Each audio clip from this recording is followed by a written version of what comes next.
supported my wife through law school by working long nights, but once she passed the bar, she filed for divorce, saying she needed a partner on her level, and she took everything with her leaving me, with nothing but years of sacrifices and regret. I was 29 years old when I married Liana, who was 27 at the time, and finishing up her last year of college. We met in Indianapolis, where I was working full-time as a night supervisor at a distribution warehouse. I'd been out of college for a few years, graduated with a business administration degree, but never could seem to find the kind of job that I thought I would. The warehouse job was not glamorous, but paid well with overtime, and I had never been one to shy away from hard work. Liana came into my life at this strange time when I was starting to accept that I would never have the big career I had always dreamed of. She was beautiful, ambitious, and unlike me, she had this unwavering sense of direction. She wanted to be a lawyer. She'd sit at my kitchen table surrounded by stacks of law school applications, LSAT study guides, and legal thrillers that she swore were fun reads. I remember thinking one night I wondered on earth she could read about the law for fun when she already spent every waking moment studying. She looked at me with this half smile and said, "Because this is the life I want, every part of it." That passion drew me in. It made me even more desire to assist her. So when she got into a good law school 2 hours away in Bloomington, I made a decision that still haunts me. I told her we'd do it, even if it meant foregoing my own dreams. We went and got married at the courthouse before she left for school. Nothing fancy, just us and some friends. I told myself it was practical, temporary, and that someday when she became the lawyer she was aspiring to be, we'd have the money to have a real wedding and a honeymoon. That was the story I kept telling myself when the solitude of our circumstance started to sink in. Because the reality was that Liana moved away to a small apartment near campus while I stayed behind in Indianapolis, picking up night shifts and weekend shifts, whatever I could get, just to keep her tuition up. She had a partial scholarship, but it wasn't close to being enough. Rent, textbooks, fees, gas, it all added up so fast. I'd come home from work at dawn most evenings, sleep by myself in our one-bedroom apartment, wake up at midday, and then head down to Bloomington to sit with her for a few hours if she wasn't too busy. Some evenings she did not even wish me to visit because she needed every single minute to study. I knew, but it hurt more than I indicated. I can still picture her desk against the wall, covered in sticky notes, outlines, and flashcards. I would occasionally bring her dinner from a cheap Chinese takeout place, and she would devour it absent-mindedly with her nose still in a book. I told myself over and over that this was a season, that someday we would be able to look back and laugh at the struggle, that it was worth it because I loved her. I assumed she felt the same way about me. My parents didn't understand why I was killing myself to keep us going. My dad worked in a machine shop his whole life, and he was a believer in stable, steady work. When I told him I was paying all of Liana's bills while she chased her dream, he frowned and told me, "Son, just be certain she's running towards you, not away from you." I brushed it off, told him he didn't understand, that she and I were a team, but I believe on some level I heard the warning. I just did not wish to hear it. There were times I'd be driving home from Bloomington at 2 in the morning after she fell asleep over her textbooks, and I'd simply sit in the dark car that was parked in front of my apartment, feeling this strange emptiness. I wanted to be more than her financial security. I wanted to be her life partner, someone she relied on emotionally, not just financially. But whenever I tried to tell her how much I really missed her, she'd brush it off with, "It's only 3 years, you can do it." So I did. I did it. I worked double shifts when coworkers called in. I sold my old guitar. I even cashed in the small 401k I'd started, just so the tuition checks wouldn't bounce. When I could not afford gas one month, I rode my bicycle to work in the snow. Nobody was aware of how much I was sacrificing, not even she, because I never wished for her to feel guilty. I figured that I was doing what a good husband would do, carry the burden so she could rise. I kept imagining this future where she'd graduate, pass the bar, land a good job, and then maybe we'd finally have balance. Maybe then she'd see me, really see me, as the man who stood by her through everything. That's what sustained me during those endless nights in the warehouse, listening to the hum of machines and the chatter of men who didn't care about anything beyond their next paycheck. I would envy them sometimes, as they were able to leave work at the door. Work for me was pervasive, tied to my marriage, my identity, my hope. Yet, I carried on. I carried on because I loved her. When Liana finished law school, I felt like the weight of the world had finally been lifted off both of us, even though most of that weight had been squarely on my shoulders for 3 years.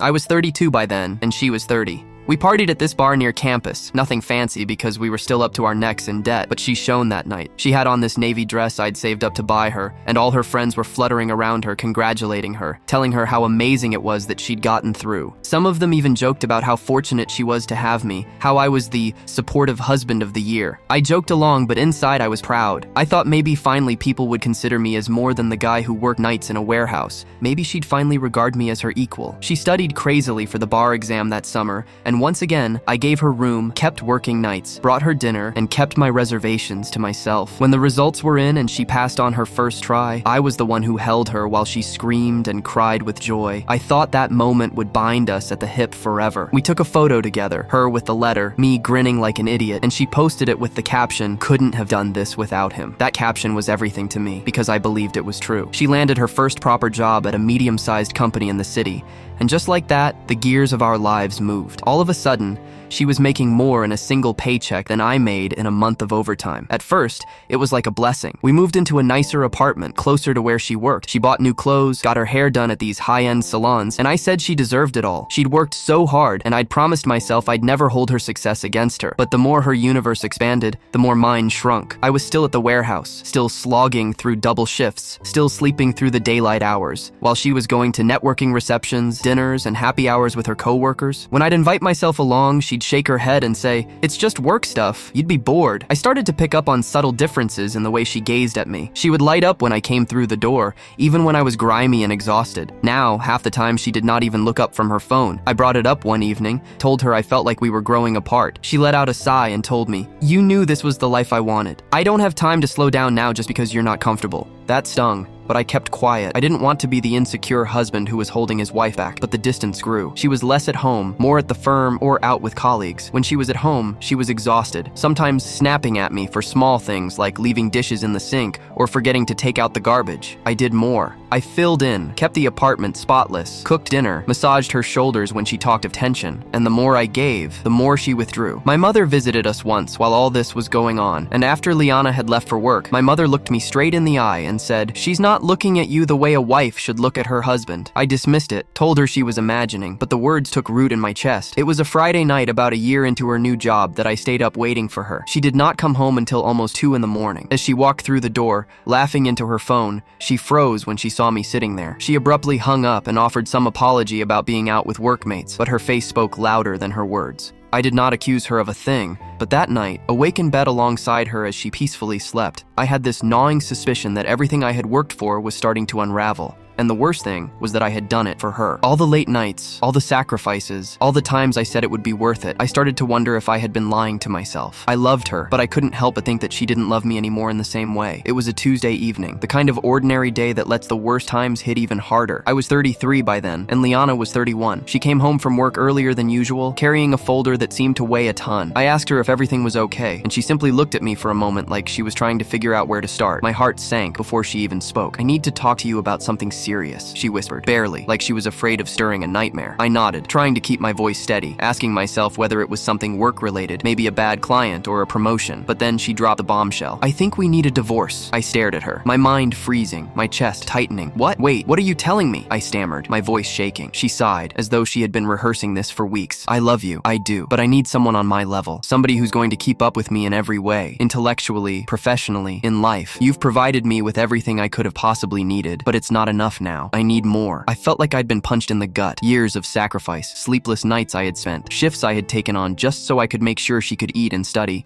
make sure she could follow her dreams without money ever being a concern. It all came tumbling down around me in that single sentence. I opened my mouth, tried to object, tried to tell her that I had worked my butt off for her, that I had given up my dreams for hers, but the words stuck in my throat. She had this calm, almost clinical quality, as though she were reading a verdict instead of ripping the very foundation of our life apart. And then she gave me the folder. It was full of legal papers, divorce documents, lists of assets, a breakdown of what she was asking for. She had already been talking to a lawyer for weeks, maybe months. I read page after page, each one a knife slicing deeper. She was taking everything. Our condominium, the savings we had fought so hard to save, even the car I had bought her as a graduation gift. I fell onto the couch, drained, and watched her walk into the bedroom and start to pack a suitcase. I asked her how she could do this after all this, and she just said, "I have to live my life with someone who can walk with me, not someone who's always in the back." That was it. No argument, no pleading, no apology that sounded genuine. I remember sitting there in silence, staring at the walls, with this sense that the world had reversed its axis. The weeks that followed were a blur. I tried negotiating, reasoning, reminding her her of everything I'd done for her, but she was cold, calculating, implacable. Our friends were shocked when they found out. I noticed the sympathy in their eyes, but it was of no help. My parents tried to comfort me, my father saying, "Son, people change, sometimes in ways we can't comprehend," and my mother sobbing quietly, clutching my hand, telling me she wished she could erase the hurt. I couldn't sleep, I couldn't eat. I worked on, but every pallet I moved, every box I loaded, felt a reminder of everything I'd lost. The nights were worst of all. I'd lie in the empty apartment that once had been ours, staring at the ceiling, asking myself again and again what I could have done differently. I replayed every conversation, every missed call, every overtime shift, and I couldn't find one moment where I could have changed the trajectory. Liana moved within a month into her new apartment downtown. I did not even get to say goodbye properly. The final court appearance was a nightmare. She walked in, stylishly dressed, relaxed, and serene, and I was a mess. I had on a suit that was at least 2 sizes too big. The judge barely looked at me before signing the papers. It was all hers. I walked out of the courtroom with this feeling of having been erased from my own life. I went back to the apartment, collected my few remaining things, and left. I had no local family, no home to go back to, and no savings left to start over. The next few months were a haze of temp work, crashing on friends' sofas at night, and constant replaying of what had happened. I was ultra sensitive to each lost opportunity, each sacrifice that now seemed wasted. Friends tried to help, some urged dating, but I was not ready. How could I be this way? The woman I had spent my entire young adulthood with had left me, and I had nothing but memories and regret to my name. I started going to therapy after one particularly bad night, spent staring at old photos of us, smiling and hopeful. I told the therapist everything: the late nights, the bills I covered, the snow rides, the dinners I cooked, how I had believed love was enough. And she said something I didn't want to but needed to hear. You did everything you could, and that's not a reflection of your worth. Others will leave, not because of you, but because of themselves. It made sense mathematically, but my heart would not accept it. I couldn't get over the folder, the cold calculation of her plotting, the way she had excised me from her life like a shadow. It haunted me every time I closed my eyes. I'd wake up in the middle of the night, screaming, in an empty apartment I could barely afford, and remember the laughter we shared, the night drives, the small victories when she passed tests. It was as though the memories had been extracted from me, turned into a story that belonged to her. And yet, during the quiet moments, I started to discern something else, a hint of understanding, a seed of insight, that I had loved her so much, so truthfully, without expectation of reward, that perhaps in some strange, suffering manner, those years of sacrifice had revealed to me the kind of strength I did not know I had. But knowing that, even, the pain was still there, raw and stubborn. Whenever I drove past her old apartment complex downtown, my chest tightened. Each time I came across her name in a law journal or on LinkedIn, I experienced a pang of loss that words couldn't encapsulate. And the worst part about it was the world didn't pause. People moved on. Life moved on. But for me, those years, those sacrifices, weren't erased. They were carved into me like scars that nobody could observe, but that I felt every day. When the dust had settled, I was 34 and still figuring out how to be alive in a world that had changed overnight. I moved into a small studio apartment on the east side of Indianapolis, the kind of place where the walls were thin and the heat was intermittent. But it was mine, if only in the most minimal way possible. I started doing odd jobs where I could, a little warehouse work here, delivery driving there, anything to keep food on the table and a roof overhead. Money was tight, but I had seen worse. What I could not abide was the memory, the weight of everything I had given and lost. Friends dropped off, uncomfortable with the burden of my story, or maybe just tired of its repetition. I did not blame them. I sat alone in the dim light of my own kitchen some nights, staring into an empty coffee mug, thinking about the 3 years I had lost to Liana alone, the nights I had lost with friends, parties I had not attended, the aspirations I had quietly laid to rest so that she could rise. And I had no anger left, at least not the kind that would hurt her. The anger I had felt in the beginning had dissolved into a dull ache, the kind that never disappears. I thought about reaching out to her, sending one of those long, begging messages that people send when they're unable to move on, but I knew it would be useless. She had made up her mind, and there was nothing I could do to change it. What I did have was me. Gradually, excruciatingly, I became aware those years, those sacrifices, had tempered me into someone stronger than I ever would have thought possible. I started to keep a diary, writing late into the night, letting the words pour out, the anger, the regret, the fleeting moments of hope, the love that burned brighter than anything else. I wrote about the little things, the smell of her coffee brewing in the morning, how she wrinkled her eyebrows when she studied, the nights I parked outside her apartment complex just so I could see her for 5 minutes before she immersed herself in books. And with every writing, I felt lighter, closer to forgiving myself for not being enough. I also began to reconnect with my family. My parents, though they were old, were still there, quietly supportive, always saying that I was more than what had happened with Liana. My dad shared stories about his own life, the mistakes he had made, the losses he had faced, and I knew I wasn't alone in my pain, that life had a way of teaching us hard lessons we hadn't asked for. My mom called me every Sunday, and I cried sometimes while she listened. Sometimes I laughed. It wasn't perfect, but it was a start. I eventually started dating again, tentatively, like testing the water with a toe, afraid of getting burned as I had before. Some didn't work out, some were promising, but none ever compared to what I had lost. Not because they weren't good, but because nothing could eclipse the memory of those years with Liana.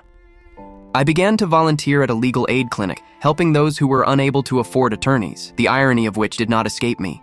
It was a means, I felt, of redeeming a part of the life I had lost, of taking the pain that I had endured and using it to help someone else. I saw the gratitude in people's eyes, the relief when finally someone was heard and represented, and it gave me a small, fragile sense of purpose. I also started thinking about what I wanted, not what anyone else expected. I signed up for night classes to finish a certification I had deferred, attempted hobbies I had abandoned, even started running in the morning just to feel my body strain and alive. The apartment started to have the feel of home again, cluttered with my books, my plants, my notes, the wreckage of a life I was reconstructing piece by piece. And yet, the pain never really went away. Every time I saw a lawyer stepping into a courthouse in the downtown area, I would remember Liana and the life I had built for her. Every time I passed the building that housed our apartment, I would be stabbed by a pang of longing, of regret, of what would never be. But along with the pain came focus. I knew that I had loved totally, given without holding back, and lost with an integrity that most people never experience. And that, in its own painful way, had made me strong. I was no longer innocent. I knew I would bear scars for the rest of my life, a permanent reminder of all that I had endured and all that I had lost. And yet I also knew that those scars were proof that I had loved, that I had given myself totally, and that I had survived. On a quiet night, sitting in my small kitchen with a cup of tea, I thought about Liana, about the life we'd shared, and I felt a strange mix of sadness and gratitude, sorrow for what I lost, and gratitude for what I learned about myself in the process. I knew finally that love is not always just, that people do grow apart, that sacrifice does not always result in return, but it does leave a mark, a proof that you can live through, that you can give without losing yourself entirely. I weakly smiled, realizing that even if I had nothing physical left from those years, I had discovered my own strength, my capacity to be loyal, and the quiet strength that it takes to pick yourself up when the world has taken everything else away. Life wasn't what I'd planned when I'd married Liana, and it never would be, but it was mine nonetheless. And slowly, oh so slowly, I began to feel as though I could live in it again, not as the man she'd left, but as a man who'd lived through heartbreak with his own self still intact. It wasn't closure, not in the sense of forgetting or moving on completely, but it was a beginning of something new, fragile, and unsure. And for the first time in a long time, I felt like I could breathe.